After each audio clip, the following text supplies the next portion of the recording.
Sinabi ko sa kanya, Mr. President, dapat naman sana nakonsulta mo naman ako kung siya ay tuluyan mong ilalagak sa pangangalaga ng custodial center ng Quezon City.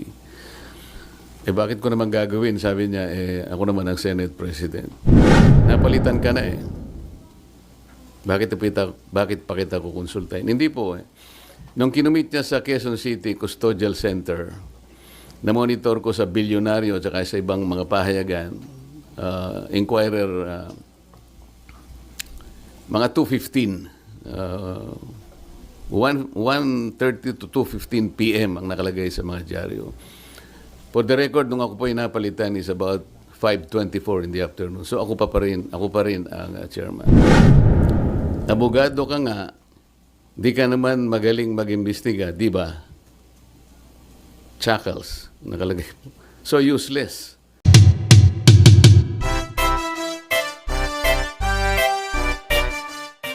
Alam ko yung marami sa inyo ay sa mga nakakaraang mga araw ay hindi nila ako ma-interview kasi hindi naman ako talaga nagpapa-interview. Ngunit naisip ko na parang yung narrative hindi masyadong nagiging maganda. Gusto ko linawin ng maraming bagay na may kinalaman nga dun sa very short-lived na pangunguna ko sa Blue Ribbon Committee. Halos 3 investigations lang yung ating natapos at nagkaroon na nga ng development at yun naman ay alam na ninyo. Ngayon, dahil nga dun sa mga pangyayari na yan, meron akong gustong mga issue na dapat ituwid. Gusto kong unahin yung tungkol dun sa punta nung Bryce Hernandez sa custodial investigation sa Camp Crame. Sapagkat kung alam naman ninyo, yun ay na-cite natin in contempt dahil nga sa tahasang pagsisinungaling niya, harap-harapan, ipinakikita na namin sa kanya mga dokumento, pati nga yung ginagamit niyang mga peking IDs na inisyu ng LTO. Pero ganun pa rin ang pagkakatanggi-tanggi niya. Napilitan kami na i-contempt siya at nailagay nga siya sa custody ng ating Sergeant at Arms. Kalaunan po nung ako po ay mapalitan na bilang chairman ng Blue Ribbon Committee, ay bigla nga pong hiniram yata si Bryce Hernandez ng ating House of Representatives. Ngunit nalaman ko na hindi naman siya ibinalik sa dating legal custody na dito nga sa ating Senado. Ang tinatanong ko po sa ating Senate President, naging kondisyon naman ang pagpapahiram niya yung madalian at ligtas na pagbabalik kay Bryce Hernandez pagkatapos ng hearing. So tinatanong ko lang naman po siya, bakit naman nanatili siya sa custodial center ng Camp Crame? Ang sagot po niya, alam na rin po ninyo, yun ay request ng Speaker ng House of Representatives. Na sa tingin po namin ay hindi naman yata tama sapagkat ang legal custody nga ay sa Senate. Ang sabi ko ay mukhang may sablay doon sapagkat muna yung kondisyon na ibinigay mo hindi tinupad. Pangalawa, kapag yun ay pinanatili mo sa Quezon City, sangayon na rin sa kanyang declaration, natatakot siya na pag ibinalik siya sa Senado, manganganib ang buhay niya. Parang binibigyan natin ng credence. Parang pinaniwalaan natin siya. Sa mga tweet, pagka siya'y nagsasalita rito sa Senado, parang hindi siya pinaniniwalaan. Pag nagsalita siya sa House of Representatives, tiwalang-tiwala ng kanyang sinasabi, puro totoo. Samantalang, puro sa kasinungalingan din naman ang kanyang sinabi. At nung kami magkaroon nga ng konting huddle nung bumaba siya sa session hall, sinabi ko sa kanya, Mr. President, dapat naman sana nakonsulta mo naman ako kung siya ay tuluyan mong ilalagak sa pangangalaga ng custodial center ng Quezon City. Bakit ko naman gagawin? Sabi niya, ako naman ang Senate President. Nakalimutan po niya na meron po tayong tuntunin sa Blue Ribbon Committee. Ito po ay nasa Article 6, Section 6, Paragraph C ng rules ng Blue Ribbon Committee. Kailangan po malaman ninyo. Ang sinasabi po ron, yung witness na cited in contempt may be ordered to be detained in such a place as may be designated by the committee alone. Meron pong option doon or with the concurrence of the Senate President. Sa mga tweed, yun lamang designated place by the committee alone, sapat na yun Kaya ko sinabi, dapat kinonsulta mo ko. Ngayon lang, sabi niya, napalitan ka na Bakit pa kita kukonsultahin? Hindi po Nung kinumit niya sa Quezon City Custodial Center, na-monitor ko sa bilyonaryo at sa ibang mga pahayagan, Inquirer, mga 2:15, 1:30 to 2:15 p.m. ang nakalagay sa mga dyaryo.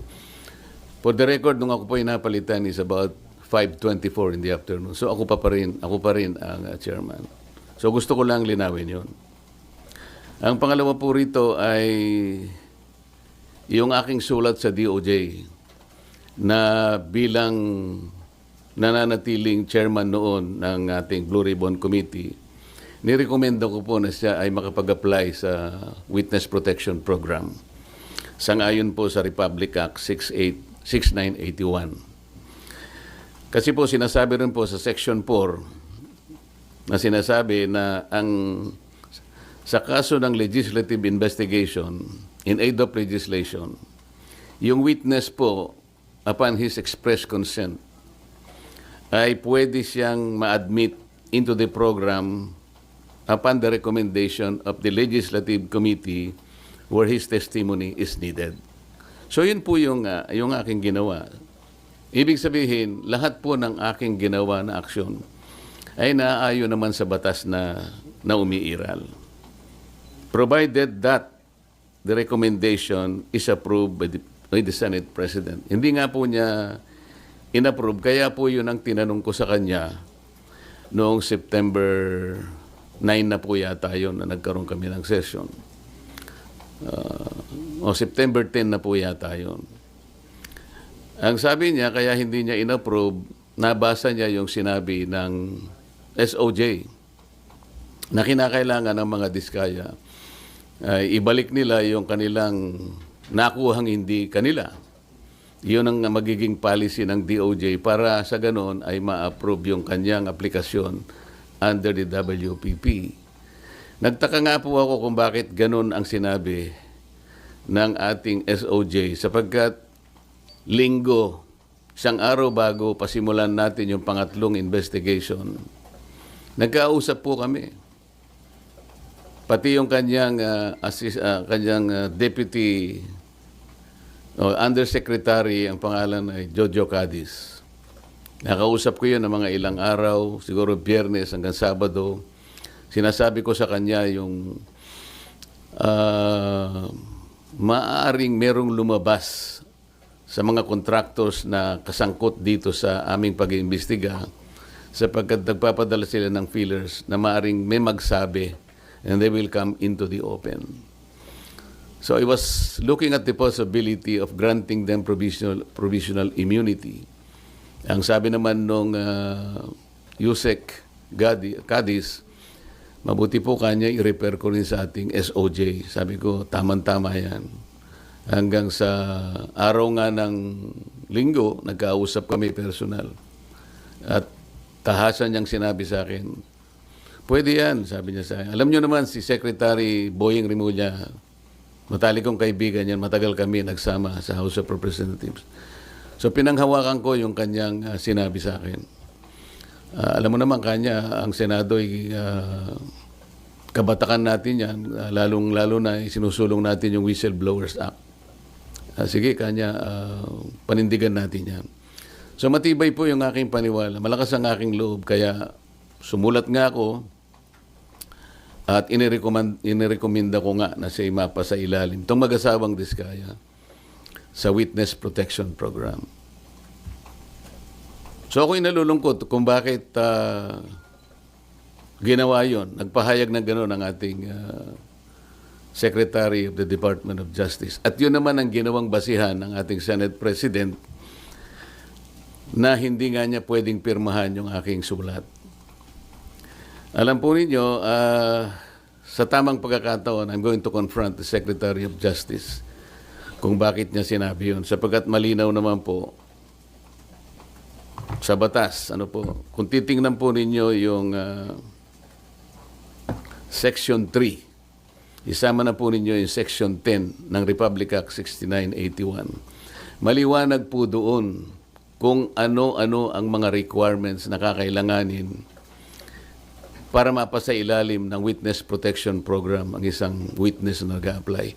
Hindi po kasama doon yung restitution na kanyang binabanggit na magbabalik ka pa ng kung ano-ano sa gobyerno. Unang-una po,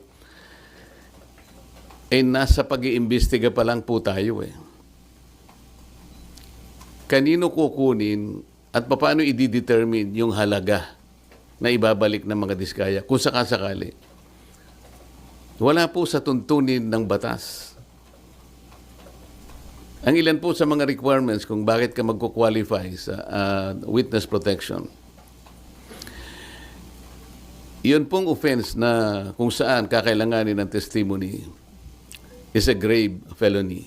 Ito po kasi ay naharap nila dito kung sakasakali ay plunder. So grave po yun eh. Yung testimony po ay substantially corroborated in its material points. Sinasabi ng mga diskaya, meron po kaming dokumento eh. Dapat sana tuntunin nila. Meron po kaming mga ledger. Hindi naman nila inahanap kung nasa ng mga ledgers. Dapat yun ang tanongin nila sa mga diskaya. Ang miyembro niya, siya o ang miyembro ng pamilya up to the second civil degree by consanguinity or affinity ay nasa threats, tinatakot. Maaari silang mamatay. Maaari silang puwersahin, takutin. Ito po yung mga requirements lang eh. At hindi siya law enforcement. Sa Section 10 ay sinasabi rin ang walang ibang direct evidence na maglilink sa mga iba. Kung kakailanganin mo ang kanyang testimony, isa sa requirement yun eh.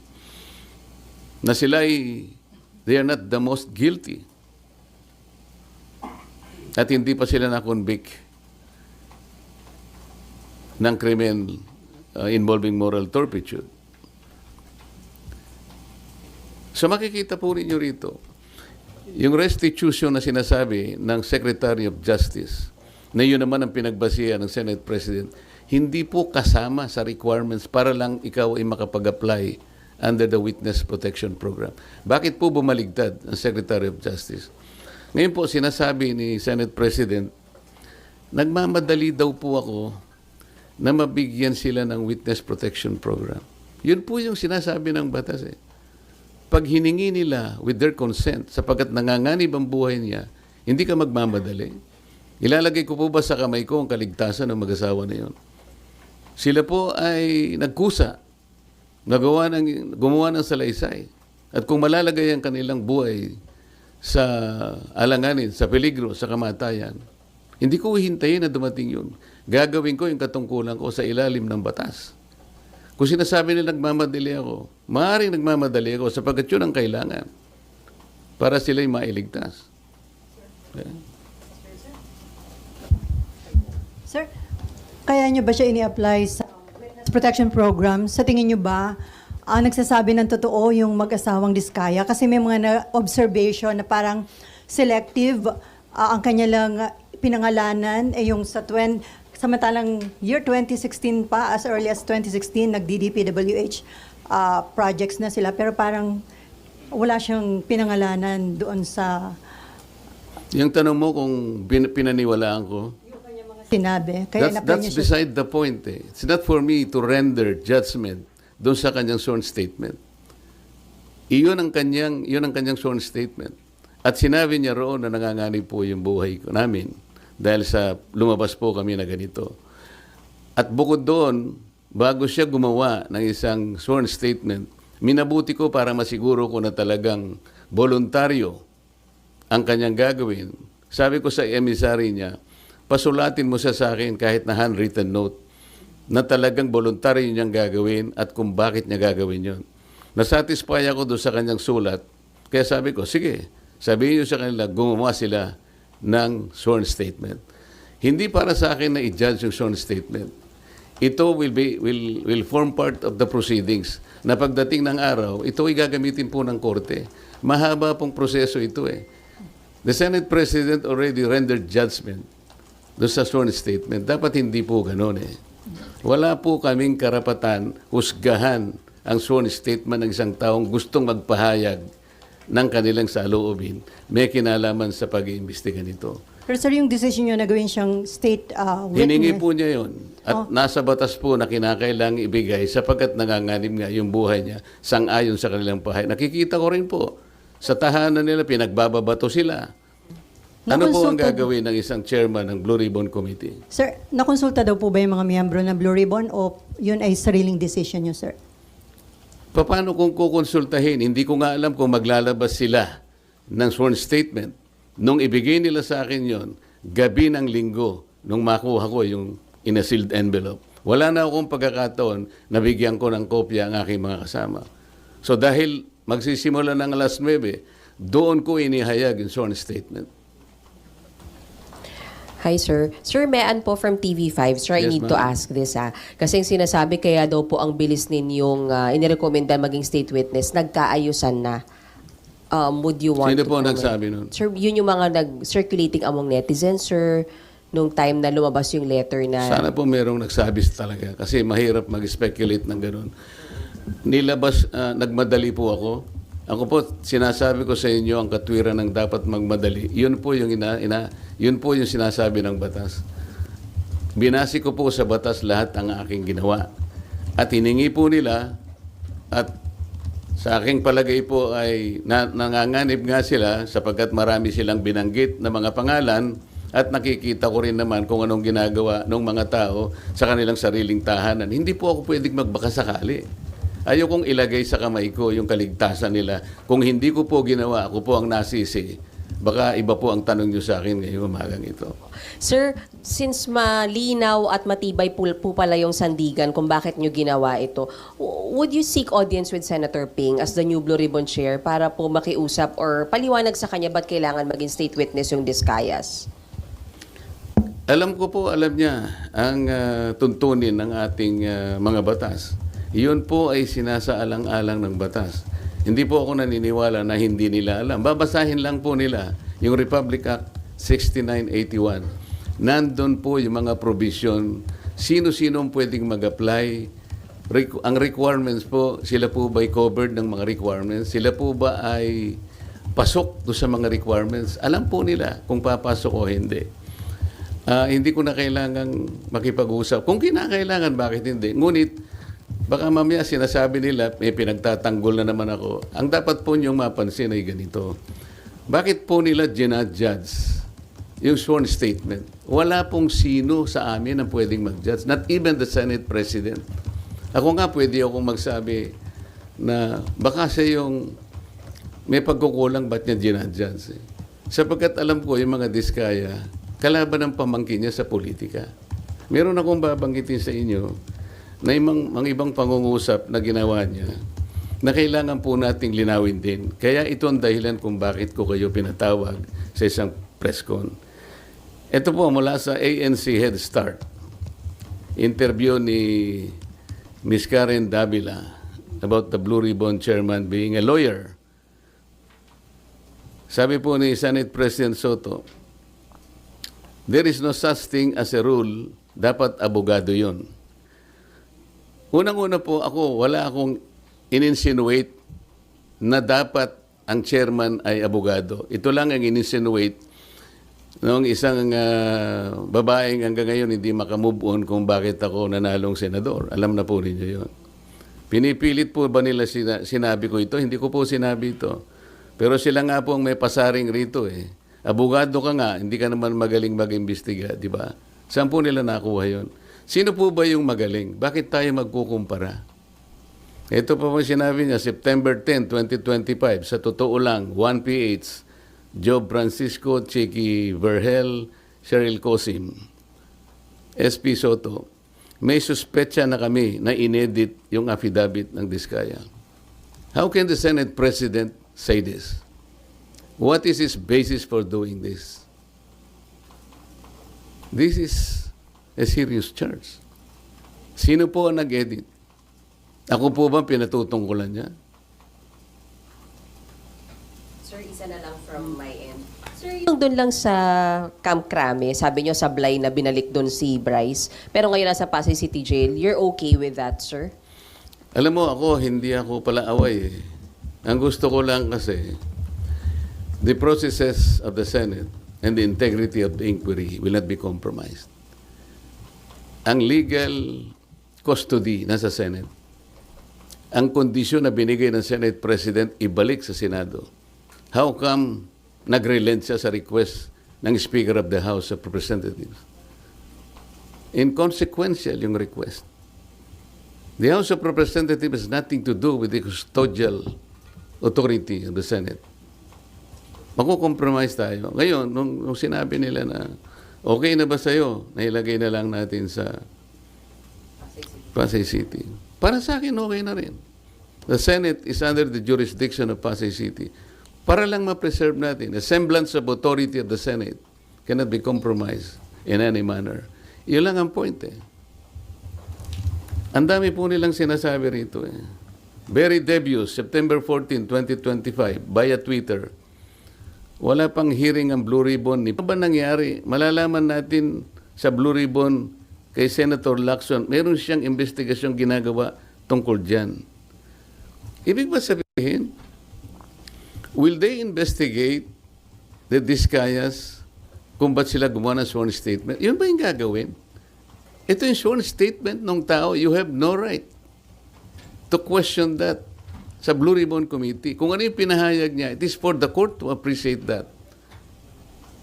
Pagdating ng tamang panahon. Pero para i-judge mo ito, para i-judge mo na inedit ito, o nagkabayaran dito, iba na po yung narrative nila. It is not good for the Senate na ganito po yung gagawin nila. Kami po, hindi ako nakikipagkumpara kung sino yung magaling. Kung sino yung gagawa ng tama, yun po yung tama, yun po yung dapat nating gawin. Kahit kailan, hindi po ako nakipagkompetensya kung ang pag-uusapan, yung pagganap ng tungkulin bilang isang senador.